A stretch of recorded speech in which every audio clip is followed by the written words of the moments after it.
어제장에서 이슈가 있었던 업종 살펴보는 기업 이슈 시간입니다. 비만약 시장이 더욱 확대될 것으로 보이면서 어제 관련주가 날아올랐습니다. 우선 청소년 비만 환자도 앞으로는 위고비를 사용할 수 있게 될 전망인데요. 한국 노보노디스크 제약이 식품의약품안전처에 위고비의 12세 이상 청소년 투여 적응증 허가를 신청했습니다. 위고비는 지난해 10월 한국에 출시돼 현재는 성인 환자만 사용할 수 있는데요. 반면 해외에선 이미 청소년도 위고비를 처방받을 수 있는데 이번에 청소년에게서도 안정성과 유효성이 확인됐다는 점이 입증되면 우리나라도 무리 없이 허가를 받을 수 있을 것으로 관측됩니다. 더불어서 노보노디스크가 1112보다 먼저인 올해 초 미국 식품의약국에 먹는 위고비 판매 승인을 신청했다고 밝힌 점도 호재였는데요. 구체적인 내용은 5월 7일 실적 발표 때 공개될 예정인데 만약 허가가 된다면 최초의 GLP-1 계열 경구용 비만 치료제가 될 전망입니다. 이에 향후 주사가 아닌 먹는 비만약 시대가 도래할 것으로 보이면서 관련주가 좋은 흐름 보였습니다. 마감 상황 보면 블루엠텍과 큐라티스, 또 HK 이노엔 모두 상한가 기록했고요. 인벤티지랩도 상한가 기록했고 대봉LS 8% 가까이 시세 분출했습니다. 슈퍼사이클에 올라탄 우리 조선업계의 실적이 순풍을 타고 있습니다. 특히 2022년부터 시작된 고부가 가치 선박 선별 수주에 따른 효과가 본격화되면서 영업이익률이 높아지고 있는 추세인데요.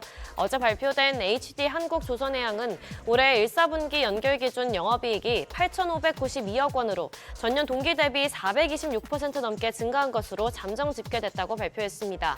이로써 2023년 2분기 이후 8개 분기 연속으로 흑자를 달성했는데요. 또한 삼성중공업도 영업이익이 전년 동기 대비 58% 증가하면서 수익성이 크게 개선됐다고 발표했죠. 여기에 어제 있었던 한미통상협의회에서 조선업 협력 강화가 카드로 활용될 수 있다는 기대감도 힘을 보탰습니다. 마감 상황 보면 HD 현대미포 15.11%, HD 한국조선해양 6.85%, HJ중공업도 6% 가까이 올랐고 HD 현대중공업 2.45%, 삼성중공업도 2% 넘게 강세 보였습니다. 양자암호 관련주도 상승세 보였는데요. 일반 컴퓨터와 상업용 광 케이블을 이용한 양자 정보의 원거리 전송이 처음으로 성공했다는 소식이 호재로 작용했습니다. 일본 도시바 유럽 법인 소속 연구팀은 최근 상용 광섬유 통신망을 이용해서 양자 정보를 254km 거리까지 전송하는 데 성공한 결과를 과학저널 네이처에 발표했는데요. 양자 통신은 해킹이 거의 불가능한 만큼 보안이 뛰어나긴 하지만 기존 기술은 거리가 멀어지면 신호가 약해져서 100km 이상 보내기 어렵다는 문제를 갖고 있었습니다. 그런데 이번 사례가 양자 통신을 기존 통신 인프라를 통해 일관되게 구현한 첫 사례가 됐고 특히 고가의 극저온 냉각 장비 없이 성공했다는 점에서 주목을 받으면서 관련주에 매수세가 몰린 것으로 풀이됩니다. 마감 상황 보면 딥마인드 22% 넘게 올랐고 또 우리로는 도시바 유럽의 제품을 공급하고 있는데요. 그러면서 17% 넘게 뛰었습니다. 또 한울소재과학 4% 가까이 뛰었고 라닉스 2.13%, CQ센도 1.59% 상승으로 마감했습니다. 마지막으로 화장품주도 업황 호조에 힘입어 오름세 보였습니다.